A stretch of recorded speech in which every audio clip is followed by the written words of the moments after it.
I almost feel like there's this like unspoken like Cold War between like the circumcised and the uncircumcised.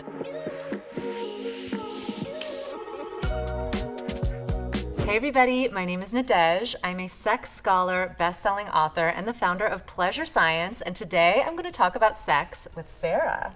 Hi everyone, I'm Sara Loverays. I am a live streamer and content creator in the adult industry, and I have a background in physical therapy. Question I get a lot online is my preference for circumcised versus uncircumcised. And for me, it doesn't really matter. Yeah. But I'm curious, are there pros and cons to circumcision? There's nothing to suggest that there's really strong pros or cons either way.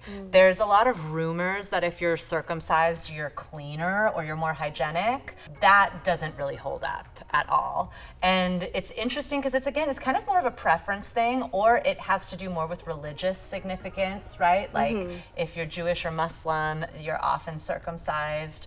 But again, there's nothing to suggest it's really just trends. Like what's more interesting about circumcision is the trends. Like in the United States, 80% in the 1960s and 70s, 80% of the population was circumcised. And we've actually seen circumcision levels drop.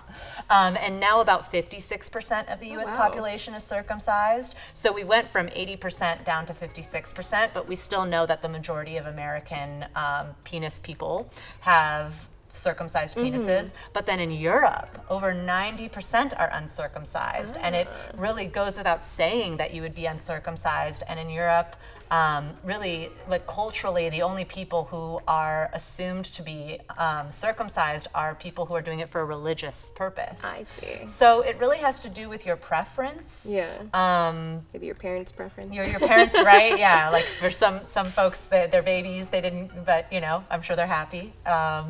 And we don't see also a lot of studies of people being too upset that they got circumcised as well. So it's really just a personal thing. I heard this rumor that uncircumcised have more sensation and because of the nerve endings. Is there any truth to that? I mean, again, it's more anecdotal. Gotcha. There isn't any data that can say.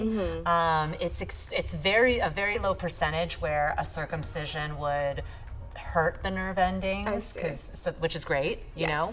But yeah, there isn't really it's kind of more rumors. I almost feel like there's this like unspoken like Cold War between like the circumcised and the uncircumcised, and secretly everyone's just trying to have the best penis, and you don't realize that you already have the best penis. Yeah, like it's great. Really, what it sounds like is it comes down to how you see yourself, your self-love, and your relationship with sex in general. Yeah, and dating people who are non-judgmental and kind. And it's so interesting because we see the research that says that 20% of people with a vulva don't orgasm from penetration, but then we hear all the time of women saying, oh, I want a big dick, or gay men saying they prefer a big dick, or whatever it is. And then sometimes I'll talk to these people and I'll ask more questions and I'll find out like, oh, you say you want a big but you're not having orgasms. So I think there's another mental there's a mental block here. And so I think another part,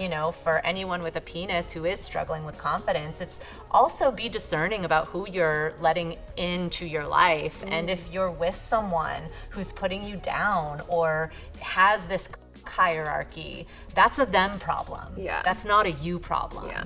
And maybe don't date that person or go to therapy with that person if you're married, or what have you.